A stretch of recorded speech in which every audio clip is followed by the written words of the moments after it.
familiar tadi?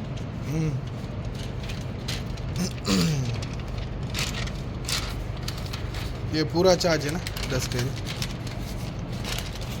Okay शुक्रिया 4 மினிட்ஸ்லயே கீழே விழுந்து அநேக பயணிகள் மரித்து போனார்கள். அஸ்ஸலாமு அலைக்கும் வரஹ்மத்துல்லாஹி வபரகாத்துஹு. அன்பாத அனைத்து உறவுகளுக்கும் இனிய மாலை வணக்கம். மீண்டும் மிக முக்கியமான பல தகவல்களோடு தான் வந்திருக்கேன். வீடியோவை கடைசி வரைக்கும் பாருங்கள். தெரியாத நண்பர்களுக்கும் மறக்காமல் ஷேர் பண்ணுங்கள். வீடியோ பிடிச்சிருந்தா ஒரு லைக் பண்ணுங்கள், சப்ஸ்கிரைப் பண்ணுங்கள். மறக்காமல் பெல் பட்டனை மோல் செலக்ட் பண்ணுங்கள். அப்போ தான் நான் போடக்கூடிய ஒவ்வொரு தகவல்களும் உங்களுக்கு நோட்டிஃபிகேஷன் மூலம் கிடைக்கும். வீடியோக்குள்ளே போகிறதுக்கு முன்னாடி ஜஸ்ட் வெறும் 10KD, அதுவும் இது மெயினான ஏசி மேலே இருக்கக்கூடிய பெரிய மெஷினில் உள்ள ஒரு பெல்ட்டு வந்து ஃபால்ட் ஆகியிருந்துச்சு. அதே மாதிரி உள்ளே வந்து ஒரு கண்டென்சர் போயிருந்துச்சு. மெயின் ஏசி, அதாவது ஒரு வீட்டோடைய ஃப்ளோர் மொத்தத்துக்குமே கொடுக்கக்கூடிய மெயின் ஏசி மெஷினில் ஜஸ்ட் வந்தாங்க, கால் பண்ணின கம்பெனி வந்தாங்க, வந்து செஞ்சு கொடுத்துட்டு போனாங்க. வெறும் 10 தினார் தான். ஆனால் இதே சில வீடுகளில், வாடகை வீடுகளில் இருக்கக்கூடியவங்க, அதே மாதிரி எஜாரில் இருக்கக்கூடியவங்க பில்டிங்களில் ஏதாவது ஏசி கொஞ்சம் பழுதாகிடுச்சு அப்படின்னு அந்த ஹாரிஸுக்கிட்ட சொன்னதுமே உடனே ஆளுக்கு 10 தினார் பில்லை கொடுத்துருவாங்க. வாடகையில் ஆளுக்கு 10 தினார் எடுத்துருவாங்க, ஏசி ரிப்பேரிங் அப்படின்னு. அப்போ ஜஸ்ட் வெறும் 10 தினார், 15 தினார், 20 தினார் தான் செலவு பண்ணுறாங்க. ஆனால் இப்போ ஒரு ஷெக்காவில் சாதாரணமாக ஒரு 4 பேர் 5 பேர் பார்ட்டிஷனில் இருக்கிறாங்கன்னா அத்தனை பேர்கிட்டையும் ஏசிக்கு காசு பிடிங்கிடுவாங்க. தயவு செய்து கொஞ்சம் சிந்திச்சு செயல்படுங்க. ஜெயித்தால் மகிழ்ச்சி, தோற்றால் பயிற்சி, அண்ணன் சீமானுடைய வேத வாக்கு மாதிரி இருக்கணும்ப்பா அப்படின்ற மாதிரி. இது வந்து நான் போடக்கூடிய இந்த காட்சிகள் வந்து பார்த்திங்கன்னா சின்ன சின்ன காரணத்துக்காக தண்ணி கொடுக்கல, ஒருத்தருக்கு கோபம் வந்து அடித்தார், இன்னொருத்தர் சாப்பாடு இன்னும் கொஞ்சம் எக்ஸ்ட்ரா கேட்டு சண்டை பிடிச்சாரு. இந்த மாதிரி பலருமே விமானத்தில் ட்ராவல் பேன் செய்யப்பட்டாங்க. வாழ்நாள் பூரா இனிமேல் விமானத்தில் ஏற முடியாது அப்படின்னு. அதே மாதிரி தான் அண்ணன் ஃப்ளைட்டில் ஏறி உட்கார்ந்த பிறகு கர்த்தருக்கு ஸ்தோத்திரம் சொல்லி ஆரம்பிக்கிறாரு. கர்த்தர் அவரை ஆசீர்வதிக்கட்டும். ஆனால் இந்த மாதிரி இவர் சொல்லக்கூடிய வசனங்களை நீங்களே கேட்டுக்கோங்க. இந்த மாதிரி மற்ற பயணிகளை பயமுறுத்தும் வகையில் விமானத்தில் வைத்து ஏதாவது பேசினால் நிச்சயமாக யாராவது ஒருத்தர் கம்ப்ளைண்ட் கொடுத்தா போதும். ஏர் ஹோஸ்டர்ஸ் இல்லைன்னா இதுக்கு எக்ஷன் எடுக்கணும்னு நினச்சி எக்ஷன் எடுத்தால் போதும். வாழ்க்கையில் என்றைக்குமே நீங்கள் ஃப்ளைட்டில் அடி எடுத்து வைக்க முடியாது. உலகத்தில் எந்த ஒரு நாட்டிலையும் எந்த ஒரு ஃப்ளைட்லேயுமே உங்களால் ஏற முடியாது.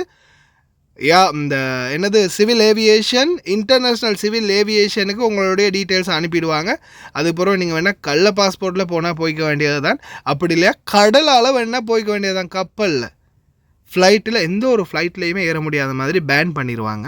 பயணிகளை அச்சுறுத்தும் அல்லது பயமுறுத்தும் வகையில் நாம் ஏதாவது பேசினால், அப்படி என்னதாண்டா அண்ணன் பேசினார்னு கேட்குறீங்களா? கேளுங்க. ஏர் இந்தியா ஃப்ளைட் எப்பொழுதுமே ஏதாவது ஒரு இந்திர கோளாறு ஏற்படுகிறது. இன்றைக்கு நாம் அனைவரும் இந்த ஃப்ளைட்டில் அமர்ந்திருக்கிறோம். நாம் சுகமாய் போய் துபாய் இன்டர்நேஷனல் ஏர்போர்ட்டில் இறங்க வேண்டும். ஆண்டவர் நம்மை பத்திரமாய் கொண்டு செல்ல வேண்டும். நம்முடைய வீடுகளில் இருக்கிறவர்கள் எல்லாரும் பயத்தோடு தான் இருப்பார்கள்.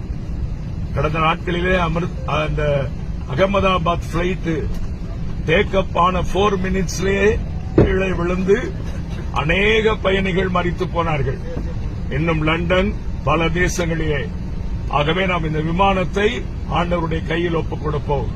பரிசுத்தமுள்ள எங்கள் பரலோக பிதாவே, இந்த ஆசீர்வதிக்கப்பட்ட இந்த மாலை வேளைக்காய் ஸ்தோத்திரம். நாங்கள் எல்லாரும் இந்த விமானத்திலே புறப்படுகிறோம். இந்த விமானம் எங்களுக்கு ஆசீர்வாதமா இருப்பதாக. பைலட் கையிலே உங்களுடைய கரம். இறைவனுடைய அருளும் ஆசீர்வாதமும் அனைவருக்கும் கிடைக்கட்டும். விமான பயணம் என்பது போய் இறங்கும் வரைக்கும் உயிர் நம்ம கையில் இல்லை. சரி, ஓகே, லாஜிக் தான், ப்ரே பண்ண தான் வேணும். ஆனால் ஒன்று, இறைவா எங்களுடைய பயணத்தை சீராகவும் சிறப்பாகவும் பாதுகாப்புடனும் எங்களை கொண்டு போய் சேர்ப்பாயாக அப்படின்னு சும்மா பிரார்த்தனை பண்ணுறது ஓகே. நடந்த சம்பவங்கள், இந்த விமானத்தில் இப்படி ஆகிடுச்சு, இந்த கம்பெனியால் இந்த விமானத்தில் இப்படி நடந்துச்சு, இறந்தாங்க அப்படின்ற வார்த்தைகளை நாம் பிரயோகிக்கும் போது மனம் தளர்ந்தவர்கள், பயப்படக்கூடியவர்கள் நிறைய பேர் இருப்பாங்க. பயந்துருவாங்க, அழுதுருவாங்க, தலை சுற்றி விழுந்துருவாங்க, கொஞ்சம் எமோஷனல் ஆகிருவாங்க. இந்த மாதிரி நிறைய விடயங்கள் நடக்கலாம். அதால் ப்ரே பண்ணுங்க, மனசுக்குள்ளே ப்ரே பண்ணுங்க. இல்லை பொத்தம்பொதுவா சும்மா இறைவா எங்களை பாதுகாத்துரு, கடவுளை எங்களை பாதுகாத்துரு, யா அல்லாஹ் எங்களை பாதுகாத்துரு, ஜீசஸ் எங்களை பாதுகாத்துரு, அது வேறு விடயம்.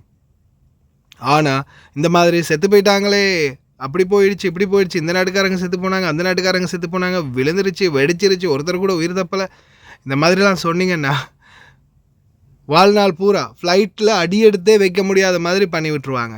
அதனால் தயவு செய்து கொஞ்சம் சிந்திச்சு செயல்படுங்க. ஏன்னா நிறைய பேர் நம்ம வெளிநாடுகளில் இருக்கிறவங்க ஃப்ளைட்டில் போகிற வாரம் இவைகளை தெரிஞ்சிருக்கணும், ஞாபகத்தில் வச்சுக்கோங்க, ஷேர் பண்ணுங்கள். லயன் எக்ஸ்பிரஸ் கார்கோ நம்பகமான கார்கோ. இதோ நீங்களும் தொடர்பு கொண்டு உங்களுடைய கார்கோ பொருட்களை அனுப்பலாம். 90 93 61 67 தொடர்புக்கான இலக்கம் 66 16 84 14. இன்னொரு இலக்கம் 55 17 27 47.